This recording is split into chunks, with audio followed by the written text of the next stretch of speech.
now, which is awesome. Whenever we have a teller, we'd like everyone to be muted except for the teller.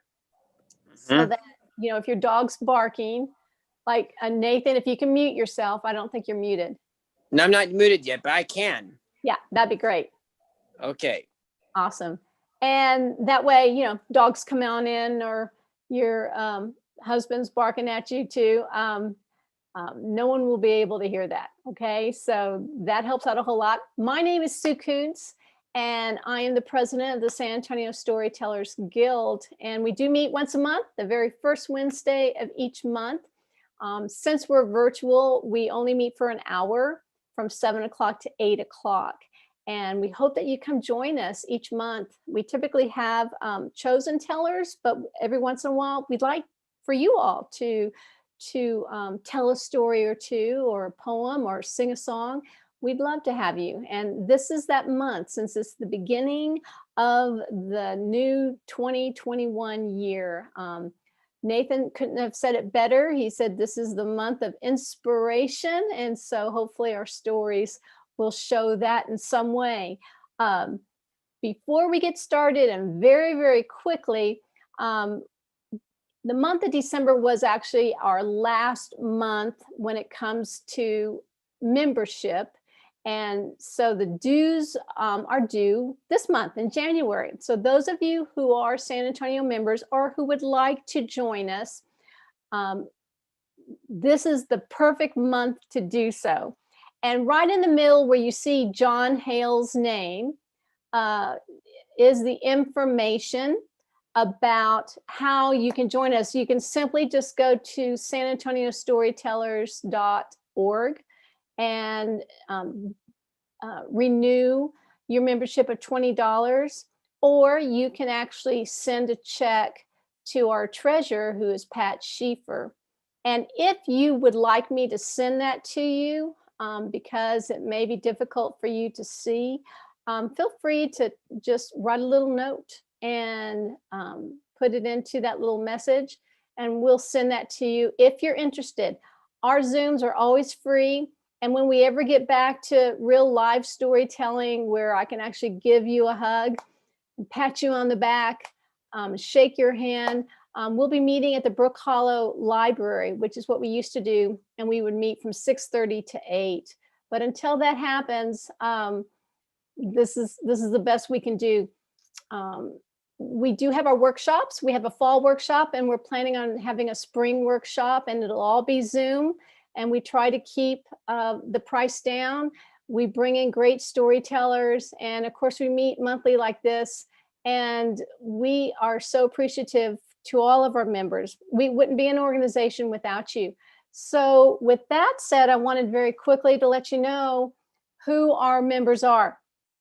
Our officers and members right now: myself, Sue Kuentz, Pat Schieffer is our treasurer, Veronica Gard is our secretary, Jane McDaniel is our PR, she's vice president PR, Mary Grace Kettner is our VP of membership, and members at large are Mark Bobineau, John Hale, Ryan McPherson. So he and I are the only ones here right now, I believe. But I do think Karen is online. Karen's actually helping us run the YouTube piece of this. Now, Karen Archer just left. She's been with us for, gosh, I think 2 years. And she's still an active member, but has other busy things going on. So we'd like to give her a huge thank you, and our gratitude is just beyond what we can share with her, because she has really helped us with our website, with the technology when it comes to recording this and putting it on YouTube. She's been amazing. She's been at all our concerts helping out, and she's a storyteller and a computer techie. And you'll hear more about her and John as you hear about the Tejas Storytelling Festival coming up. That will come later. Okay, so with all that said, if there is anyone here who is interested in being on our board as a member at large, feel free to show your interest And of course, I email all our members. So feel free to put that into the chat box and I will get in contact with you also. But we would love to have you. And with that said, you're not here to listen to me. You are here to hear stories and poems and great events coming up.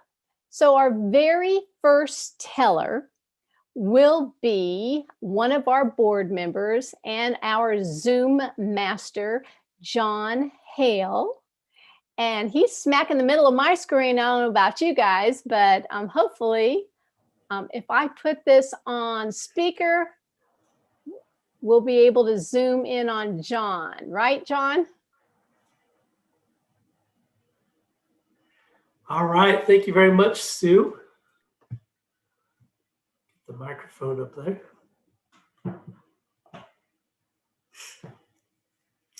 I would like to share a story today about my mama taking a trip to Hawaii. It was her first trip to Hawaii. The senior center got a group together, and most people went either with their spouse or a good friend. And so my mom said, you know what? I am going to just have a room by myself. So she had to pay out a little bit extra, but she was happy to go to Hawaii with her own room everywhere they went. So when they arrived in Hawaii, the lady behind the counter was giving everybody their keys to their rooms and their assignments. And most of them were on the second floor. And then my mom's name came up and she said, oh, you get the free upgrade. We're going to put you on the 10th floor. And my mom was like, wow, I feel like I'm going to the penthouse. So all her friends were like, wow, that's pretty cool. So my mom went all the way up to the 10th floor, got off the elevator. Her room was right around the corner there. And when she got in her room, it was late in the evening, but she could still see a beautiful scene even at night. And it was just wonderful view from the 10th floor. And what made it amazing is as she fell asleep, she could hear the sounds of the Hawaiian beach, the tide coming in, whoosh, then going out, whoosh.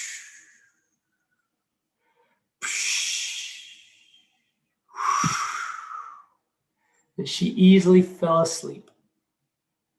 Now in the morning when she got up, opened up the drapes, now the beauty of the scene in the bright early morning light. It was wonderful from the 10th floor. She went down and joined her other senior ladies and gentlemen for breakfast. And she started to tell them about the beautiful view she has from her room. But the best thing is that she fell asleep to the sounds of the tides. And they all said, wait a minute. We're pretty far away. We're like 10 blocks away from the beach. How can you hear the beach? My mom said, you can hear the beach. You can hear the tide. Well, they all had to experience that. So all these friends went up to the 10th floor. And they were amazed at this big, beautiful room she had, this big master bed, and then opened up the drapes and see that beautiful view. And they all said, now that beach line is too far away. My mom said, no, listen. So a dozen people all were silent. Sure enough, they could hear it. Whoosh. They were amazed. But then one lady was rather skeptical. She said, wait a second. She stepped into the hallway and she realized what it was. Come here, everybody come out here in the hall. And in the hallway, they heard it. It was the elevator going up and then going down, and those sounds, that was a beautiful, relaxing sound. Now, The next day, my mom and several of her friends went down to the coast, and they were watching the surfers out there on the waves. And as they're watching those surfers, this fit young woman comes running towards them with a surfboard in her hand, in her arms. And she was decked out in a tight wetsuit, black and orange. My mom said to her, "You look like a superhero." And the lady responded in an Australian accent, "Aren't we all just a little bit of a superhero?" And off she went to go ride the waves. Now, my mom and her friends started to put their feet into the water and started enjoying having their feet out there getting wet. All of a sudden, this wave came in that they weren't expecting. It knocked my mother down. She was in the water and rolling, and it was pulling her back out. And it was a dangerous situation. She couldn't breathe. She couldn't get up. And it was going over her every once in a while. And all of a sudden, she realized, this is the end. I am not going to see my grandchildren. That Diet Coke was the last Diet Coke I'm ever going to have. But a marvelous thing happened. She was lifted right up out of that water. And all of a sudden, she realized she was in the arms of that fit Australian surfer. She was carrying her out of the water, out of the surf, and laid her down on the sand and said, "There you go, mate." And just as quick as she had come, she turned around and headed right back out to the surf. My mom's own hero of the moment, definitely a superhero at that moment. Now, my mom, when she got up, she discovered that she had apparently broken or injured her foot. So she had to go rent one of those little knee scooters that you put your knee on there, you can kind of keep your foot elevated. So she went in there and got that for 2 days. And for several days, they continued to travel. They went to the USS Arizona. The sailors were awesome. One sailor picked her up and carried all down these stairs and ramps to the little barge at the bottom. And another one picked up the scooter. And just people were so helpful and so nice in Hawaii. A few days later, when she returned that scooter to the rental shop, she started telling the lady these wonderful stories about having this 10th floor penthouse of a room and how she had this wonderful sounds of the tide. And then how she injured her foot. And I should say how she was rescued by this fit surfer girl. And then she injured her foot, but people were still going out of their way to help her. And then when it came right down to it, to charge for the scooter, it ended up being a charge for the whole week. My mom was like, "What? It was only 2 days." And the owner explained, "Well, it ends up being the third day. And so at 3 days, we charge for the whole month, the whole week." My mom was like, "Oh no, I didn't expect to pay that much." And you know what? That owner, she said, "You are a great storyteller. I am glad that you have a big smile on your face. You've loved being in Hawaii this week. I am not going to charge you anything extra." And so we see that with a story and a smile, you connect with people and good things happen.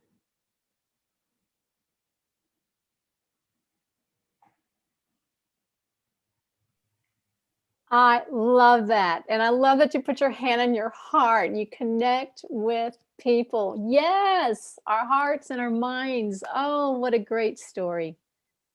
Thank you so much, John. I think Jane is trying to get on. Just wanted you to know this, John, just in case. And I gave her the link again, but not sure what's happening. So Mary Jean is here and that's her friend. So I know it's working, just not sure why it's not for her. Okay, you guys. And so John, for you, I'm going to say mahalo. That was wonderful. We have also a special event coming up in March. And we're honored to actually have one of the keepers of the technology when it comes to the Tejas Storytelling Festival, which is coming up in March. And Dean Keith is with us, and he has asked just to talk briefly about trying to get you guys more aware of some of the fun stuff that'll be happening. So without further ado, go for it, Dean. Well, hello, everyone. So I guess the smile is the secret. Is that right, John? Okay, well, I'll try to keep smiling. So in March, of course, we've got the Tejas Festival coming up. And I get the fun task of being sort of the chief technological person for all the Zoom things.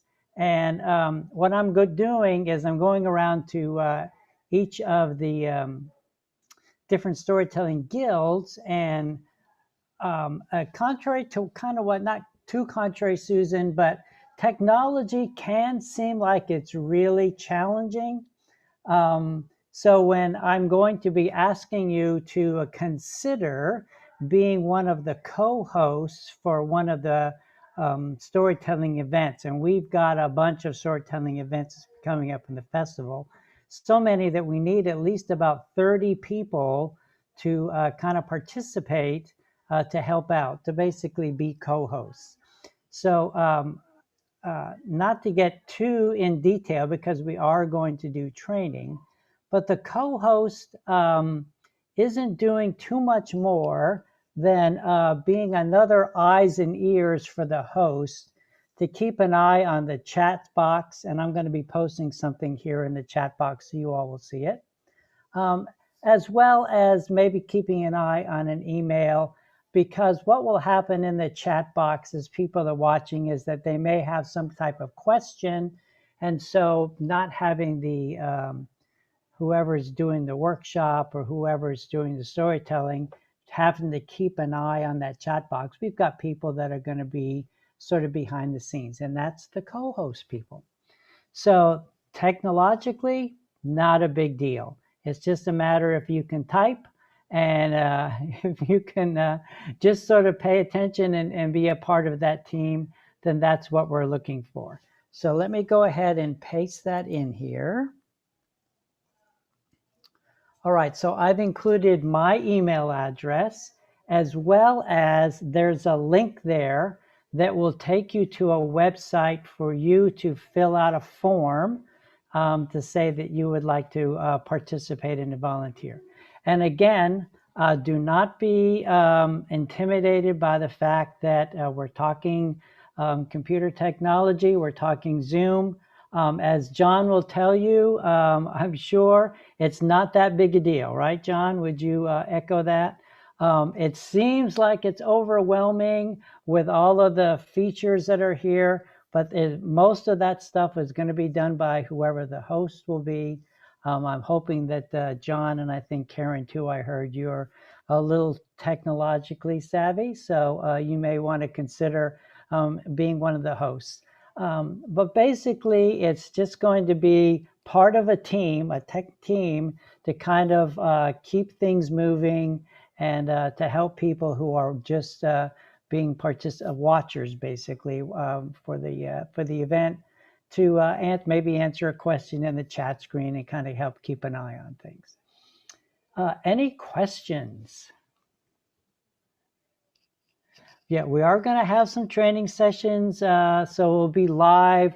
We'll get on a Zoom call. We'll give you the rights for the control. You'll click on it, and you'll see that it's like, oh my goodness, this is great fun and great kind of to be behind the scenes. How many of you ever wanted to go backstage at something and say, what kind of goes on behind there? So there you go. So this is kind of an opportunity for you to do that. So it'll be fun. And we're going to make it very, very easy. All right. Awesome. And John, great story. One of the keys that I like to use in the great story is I can kind of picture myself there. And I was listening to that beach sound, and I was like, oh, that's so awesome. But then when you said, wait a minute, we're 10 blocks away, I said, oh, what is it really going to be? So that was great. That was great. That was wonderful. Thank you so much, Dean. I got to help out with the conference that Tejas had, and I pretty much had to do that with Brooks, and it was not hard. Not My hard at all. training was very clear, and these two guys are just marvelous. And I know that Karen and John will do a great job. So I may not be helping out this time because I'm in charge of a few too many things, but Yeah. would love to. It's easy to get too busy. Sue, I'm going to send you these same links that I put into the chat. So Thank if you you. can maybe send that out to the rest of the guild, or just kind of be a resource. So, but I will. anybody has any questions, please feel free to email me, and happy to talk to you about it. Awesome. And I'll put it on our SASA Facebook page and in our website. Awesome. So hopefully that'll Awesome. help. Thank you Well, so much. I've got to run, but enjoy your meeting. Thank you so much. All right. Bye-bye. Bye. Okay, our next teller is going to be Nathan Holiner. Nathan has, he's such a great storyteller, but tonight, because this month is the month of inspiration, he has one, maybe even a couple short poems he'd like to share with you that I believe you guys will really enjoy. Yes. Well, here we go. Well, considering of what happened at the Capitol Hill today, this is what Lady Liberty probably would say after all what happened today. And even though it is hard and I may struggle through it all, you may see me struggle, but you will never see me fall. And now this other list that I have right now is called The Time Is Now by Robert Langley. Now's the time to do these things that lifts you and give you wings, to shed the smack of sullen days and cast away the gloom and haze. Tap into the strength you know and feel your power start to grow. Finish up those things undone and start anew and have some fun. Prepare now for a new venue with much to say and much to do. Put behind those things of waste and set of course with all due haste. Worlds that beacon call you near to offer things that hold you dear. Enter in with open hearts and join with those who you're a part.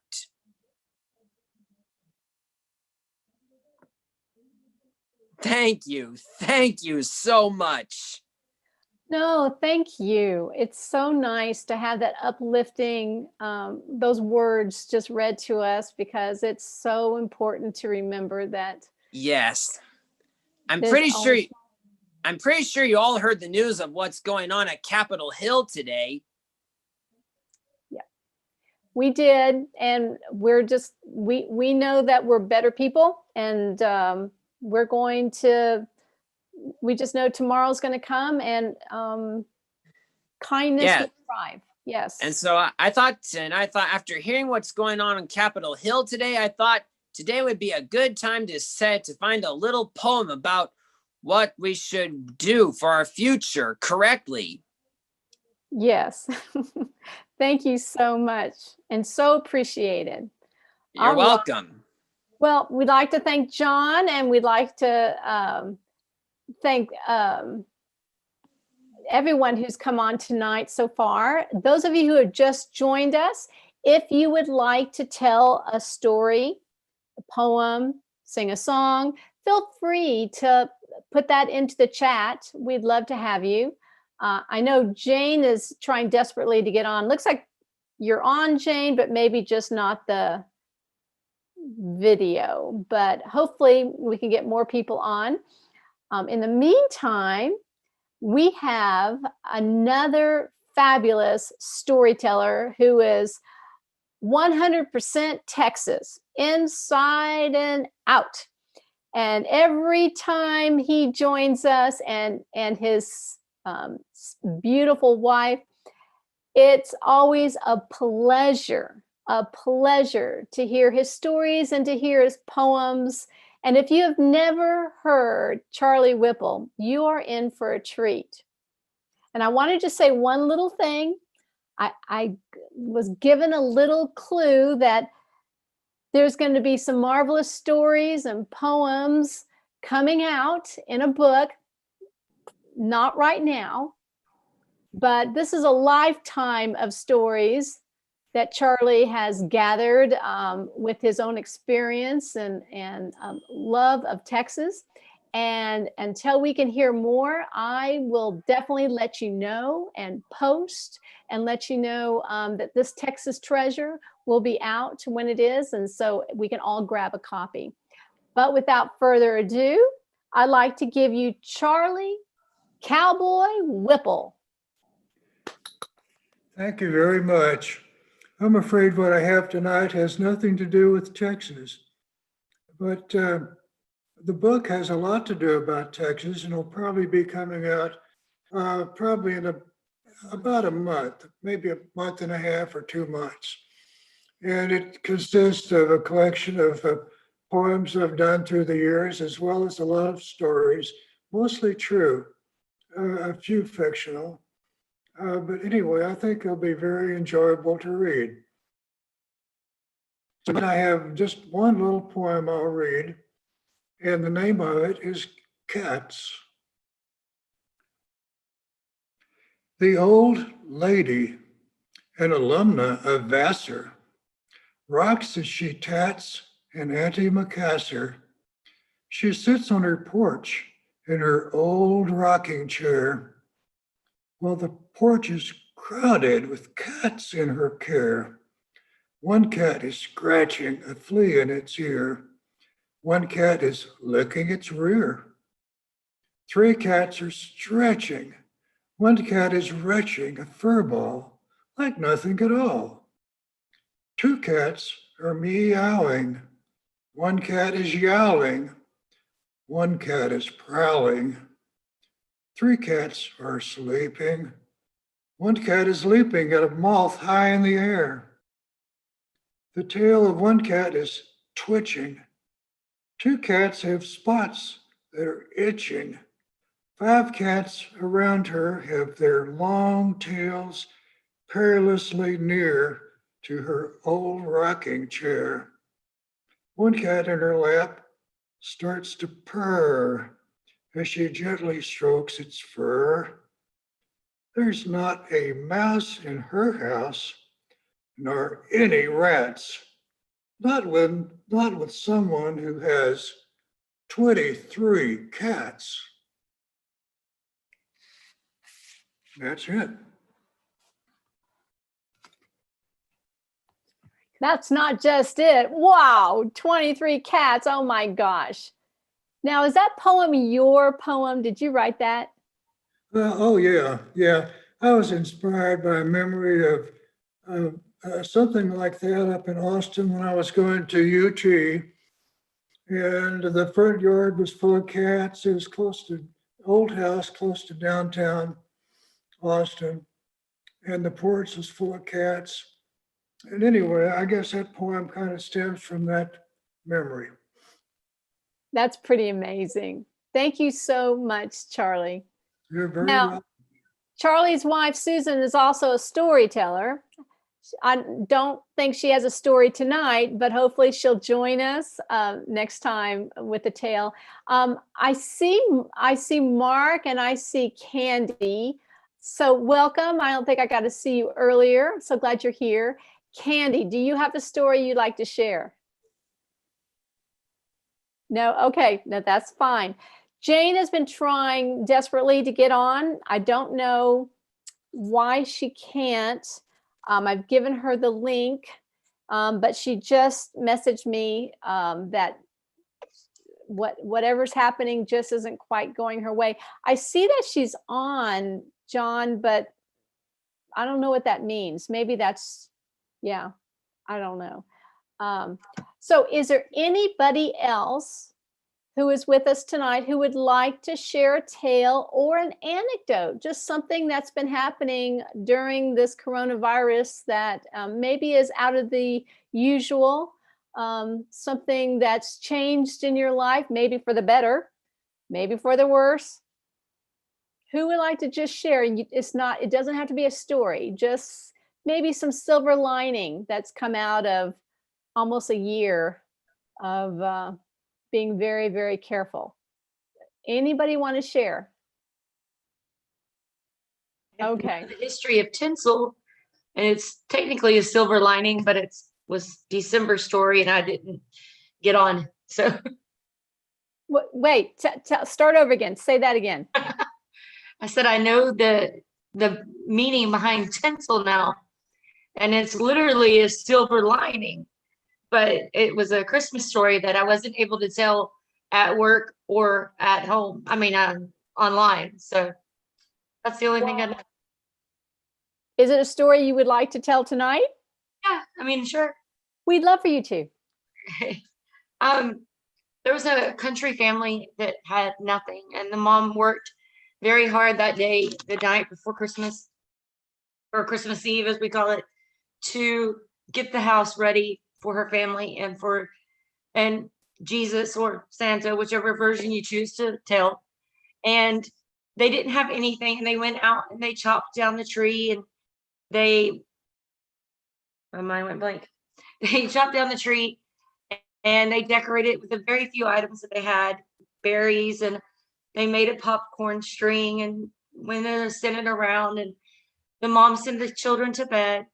And that night she slept, as most moms do after all the kids and the husbands go to bed, and they clean the house and wanted it to be spotless for her kids. Now, unbeknownst to them, in that tree that they brought home was another poor family of spiders. And this family was so excited to be brought indoors and to see what was going on. But when the mom got her broom out, it kind of hid way down deep inside the leaves and the branches so that they wouldn't get swept away. In the middle of the night, when the mom went to bed, the spiders came out and they danced in the tree and around it, and they went up and down, and the little ones were just so excited to see what was there. And behind them, of course, was their web. Well, late into the night or early in the morning, when the North Star was in the sky and the clouds were dispersed so that everybody could see it, the star, that is, that Jesus came to receive the gifts. And he noticed that this tree was dusty and dirty. And knowing the heart of the mother that she had for her, the love that she had for her family, and the experience that she wanted to give him, he made the spider webs into tinsel so that the tree shined with the light of him and all that saw it the next day. That's it. Yes, thank you. It's a German folktale. There's like, and I don't believe I have it with me, but I was gonna do it for my GT kids, and I ended up having to sub for a class that day, so I didn't get to do it. But I got a plastic bowl, or a paper bowl, and then you get dental floss because it's the most spiderweb looking, and then you just make a pattern on top of the bowl to make the web, and then you get 2 old ornaments and glue them together with pipe cleaners, and you put the spider in its web. But I didn't do any of that, so I was mad. That's amazing, though. Oh my gosh. So, I think even the kids you subbed for would have loved that story. Oh, that was the day of the Christmas parties. They could care less. So well, we have been blessed with that story. Thank you. And you even came to us with possibly not a story, and yet you have truly blessed us with yours. So thank you so much. Thank you. So I have a story, if y'all don't mind. It's a tale I was able to tell towards the end of December, and I really, really love it. I hope you guys, if you've heard it, I've never heard this version of this tale, and I hope you guys get an idea of how perspective and inspiration and Another way of looking at things can help you get through each day. Sometimes we have great days, as you know, and sometimes we don't. This is one of those stories that just hit me, and I thought, oh my gosh, it really did find me when I was looking in books and whatnot. The history behind this story is I was just looking at my old computer because I'm getting ready to get rid of it, and I had a little folder labeled stories, and I thought, ooh, I better make sure I have those on my other computer. And this story called Trouble Boxes and Blessing Bundles is what I found. And of course, the title was, oh my gosh, this is exactly what I'm looking for. I don't remember even reading it before. And it was truly a story that found me. And I told it in December, loved it. Some folks have heard different versions of this. Most of the people who knew the story said it seems to be from Germany, but they weren't even quite sure, depending on the different tellers who have told us before. There's no name attached to it. I do know it's a folktale. Trouble Boxes and Blessing Bundles. There was a woodsman who seemed to have all the troubles of the world, more troubles than anyone else. And he made sure he told everyone. Now, we all have our troubles, but we try to keep them to ourselves. But this woodsman, he talked about his young boy, his little baby, always crying. He talked about his dog, who was always barking. And he always had a mention about his mother-in-law, who always sat in his rocking chair and rocked back and forth as if it were her chair. Well, when it came to the people of the town, they got kind of tired of listening to him.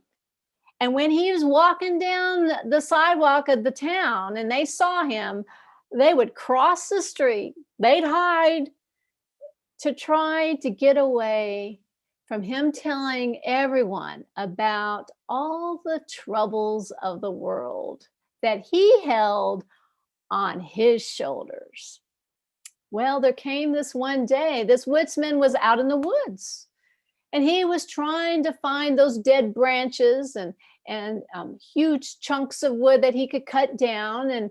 And he would put his wood in bundles, and he'd put one stack on one shoulder and the other stack on the other shoulder, and somehow balance them while carrying his axe.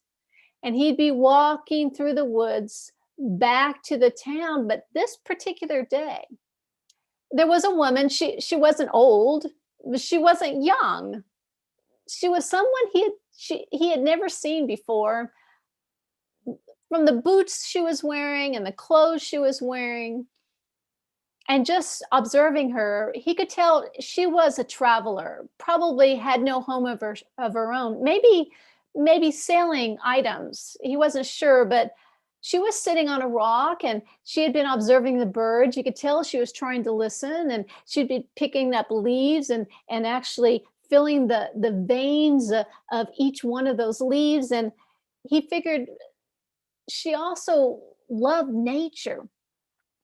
And so he walked up to her and laid down one bundle and laid down another bundle of his wood and made sure his shoulders became a little bit more relaxed. And he said, "Hello, I'm a woodsman.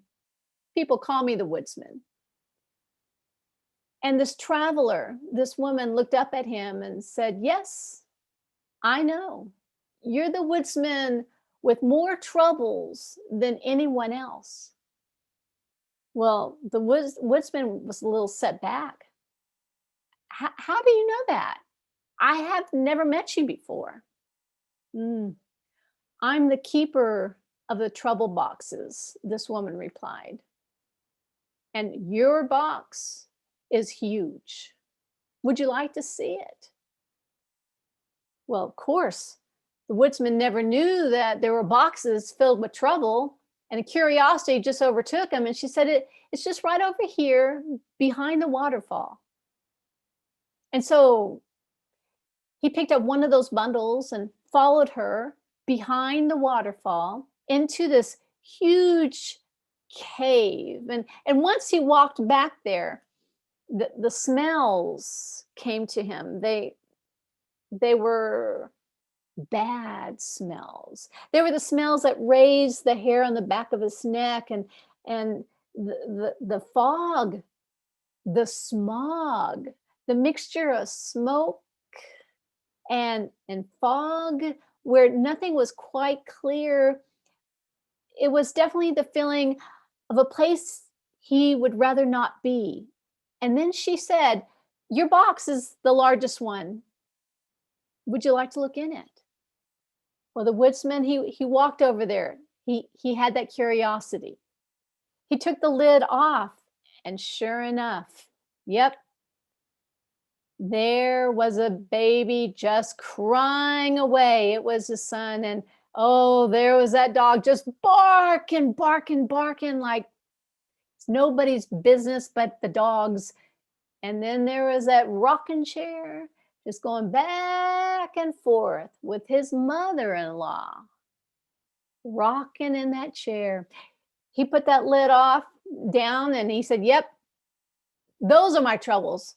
Would you like to hear my troubles? And he was beginning to tell the same stories, and she just stopped him by raising her hand.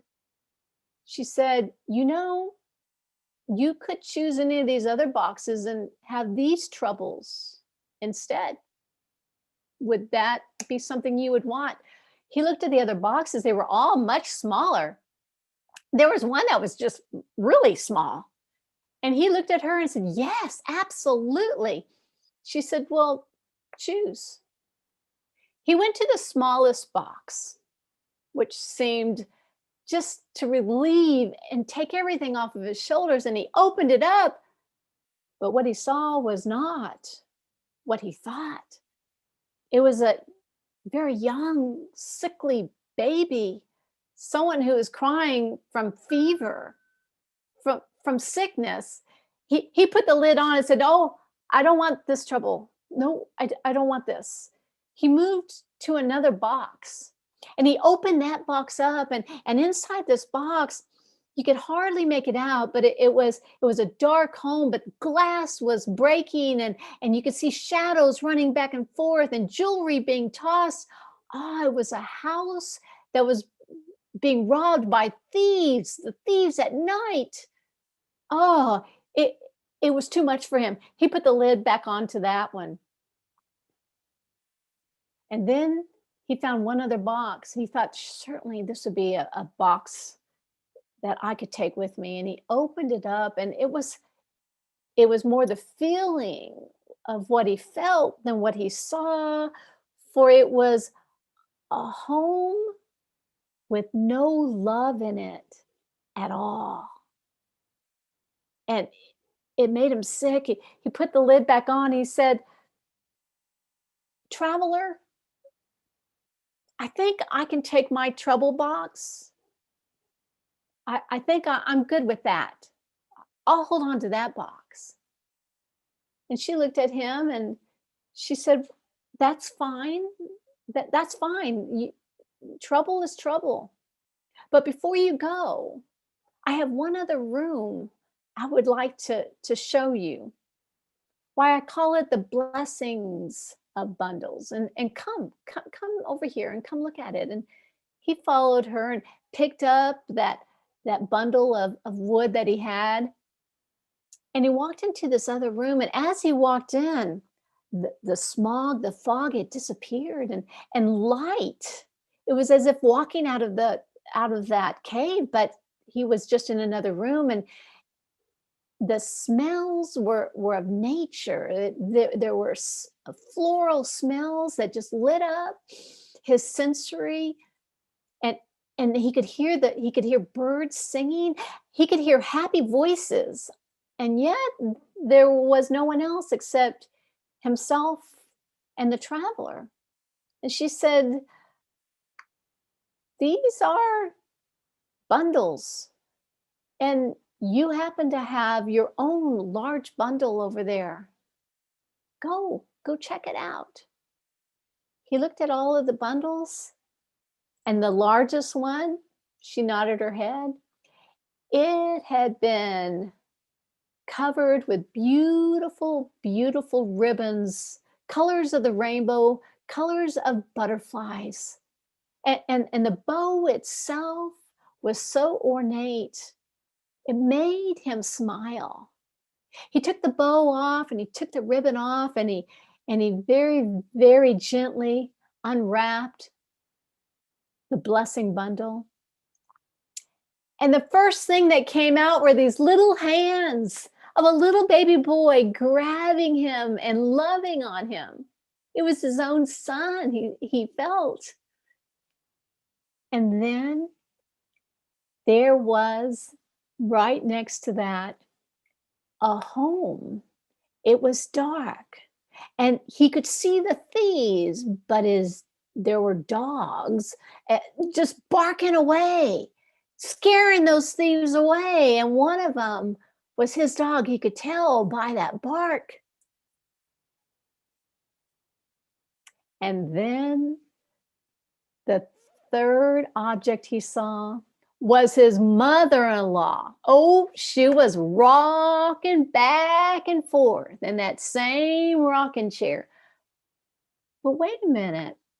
She was also sewing. She was creating a quilt.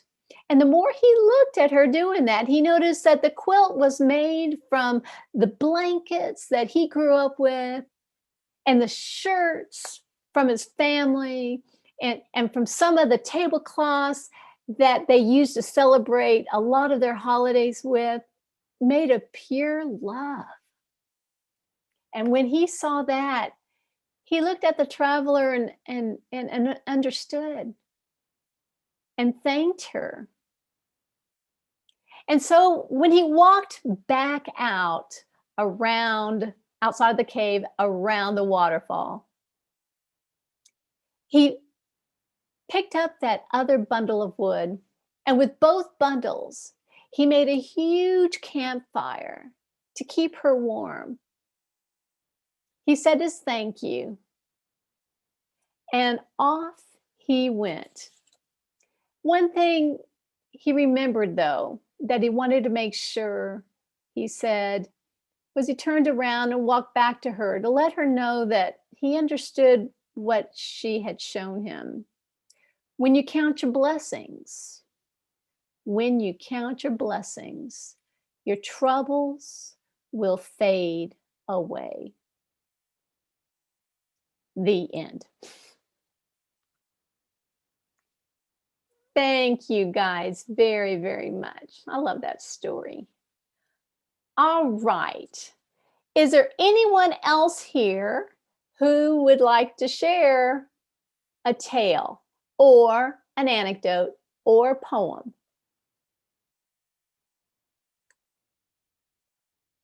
Okay. It looks like that's a no. Let me just kind of read here. Good. Karen has written a few things. Story nights at San Antonio Storytellers are always times of delightful surprises. Yes. So in the chats, it's so nice to read about that.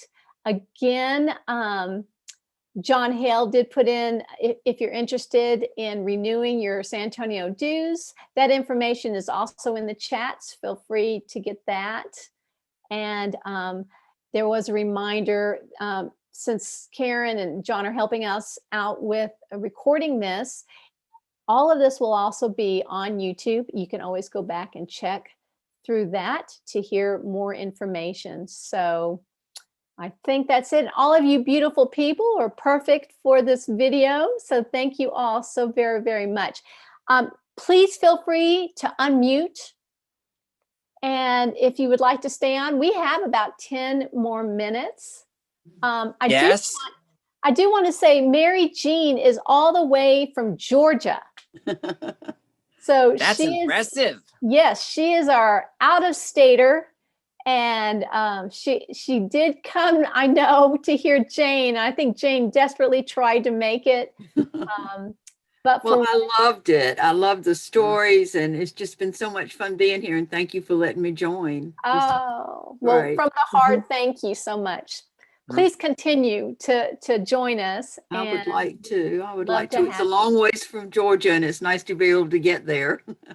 Yes, it's one of those silver linings, isn't it? It is. It is. We do get to see very nice folks from all over the place. But sometimes we have some Irish tellers, but for us, since we started at 7, that means it would be, I believe, 1 o'clock in the morning for them. Yeah. So I Right. don't even ask my friends from Ireland to come join us. So Jane is our Irish gal, and we will get to hear her another time. Well, So, tell her I said hello. oh, absolutely, absolutely. And Mark, thank you for joining us. We're so glad you're with us. Did you enjoy the stories? Yeah, you can unmute yourself. Yeah. Okay, Mm. I think he disappeared. I'm sorry. No, he's I wanted to unmuted. say- He's unmuted now. Oh, okay, good. Did you have a great holiday break? Mark, did you have a great holiday break? He's not talking. Yep. It's very low. I think I barely heard him. Okay. Well, Maybe he good. has his volume turned down too low. That's okay. Totally up to him. We have a lot of things happening. We have the Tejas Storytelling Festival going on in March, and we hope you all can join us virtually. There's going to be ghost stories and youth storytelling. It's going to be a lot of fun things going on.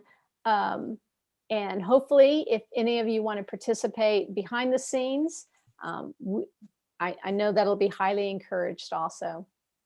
Mhm. Okay. John, is there anything you want to add before we close for the evening? I was just going to add that those were actual stories that my mom experienced those events in Hawaii. When she told me those over the phone, I said, "This is an awesome story." And since then, I talked to her, and I could get little bits of pieces of stories out of her from various parts of her life. And it's fun to be able to share sometimes another person's personal story, because I love personal stories. And usually I add a little bit of a punchline or something like that. You told it beautifully. Oh my goodness. Mm.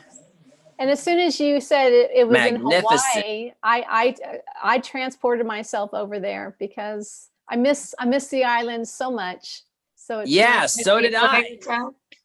I transported myself to Hawaii right when he told that story too. Mhm. Because I remember my trip to Hawaii last fall. You're a lucky man. Thank you. Thank you so much. Mhm. Well, you guys, I guess we're just going to go ahead and close it up. But I wanted to say Happy New Year. It's got to be a Happy New Year. And It will be. It will be. 2021 WON. So it will be wonderful. And again, join us. Let's see, February, the very first Wednesday in February, we'll be back online.